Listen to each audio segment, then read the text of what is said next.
संपत्ति रख दी गिरवी, ऐसा चौकीदार है। महंगाई से त्रस्त है भारत, हर तरफ हाहाकार है।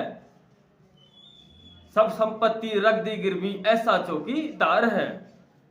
बीजेपी सरकार है ये, विदेशी सरकार है। बीजेपी सरकार है ये, विदेशी सरकार है। और कांग्रेस भी नहीं है पीछे, दोनों जिम्मेदार हैं। और सब संपत्ति रख दी गिरवी, ऐसा चौकीदार है। समझ रहे हो? और बरगला दिया लोगों को, यहाँ पर बरगला दिया लोगों को। यहाँ पर लुटेरी सरकार है और जात धर्म पर होते झगड़े, ये मोदी सरकार है, ये मोदी सरकार है। और सब संपत्ति रख दी गिरवी, ऐसा चौकीदार है। कि देश की सब संपत्ति गिरवी रख दी, ठेके पे रख दी, सरकारी नौकरियां चली गई, खेतों को पशु खा रहे हैं, गाय के लोग तारबंदी कर रहे हैं, महंगाई से जूझ रहे हैं, जीएसटी झेल रहे हैं।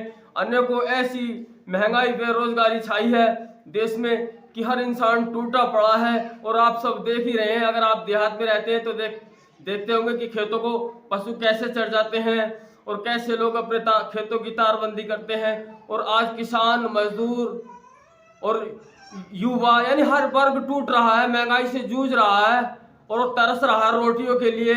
वो सोचता है कि कैसे कर कर मेरा रोजगार चले। और ये सरकार, यानी इस सरकार को विदा किया जाए। अब देश में ऐसी सरकार लाई जाए जो सबका भला कर चाहती हो, जो सबको जाति धर्म पर न लड़ाती हो, जो इंसानों में भेदभाव न रखती हो, जो सबको साथ लेकर चलती हो, जिसने कम पढ़े लिखों को रोजगार दिया हो, जिसने सरकारी नौकरी कक्षा 6 वालों को दी हो, जिसने गांव में सफाई अभियान चलाया हो, सफाई कर्मी की नौकरी दी।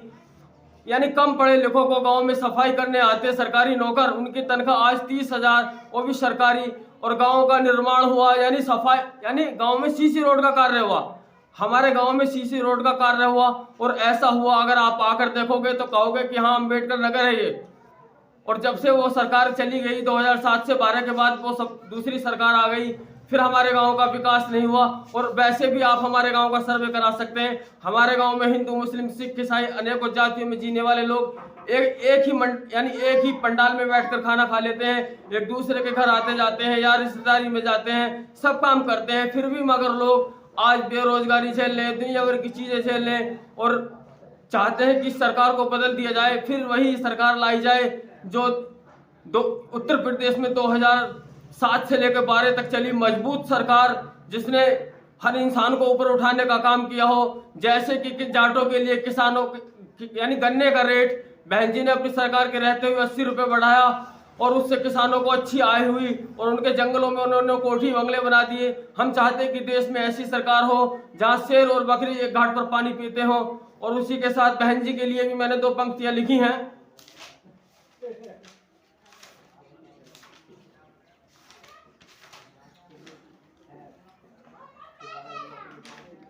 हाँ, बहन जी के लिए मैंने पंक्तियां लिखी हैं साथियों कि पिए बकरी और शेर एक ही घाट पर पानी, पिए बकरी और शेर एक ही घाट पर पानी। यानी कोई अपने आप को कितनी ऊंची जाति वाला समझता हो मगर किसी गरीब को सता नहीं सकता, उसकी तरफ घूर कर नहीं देख सकता।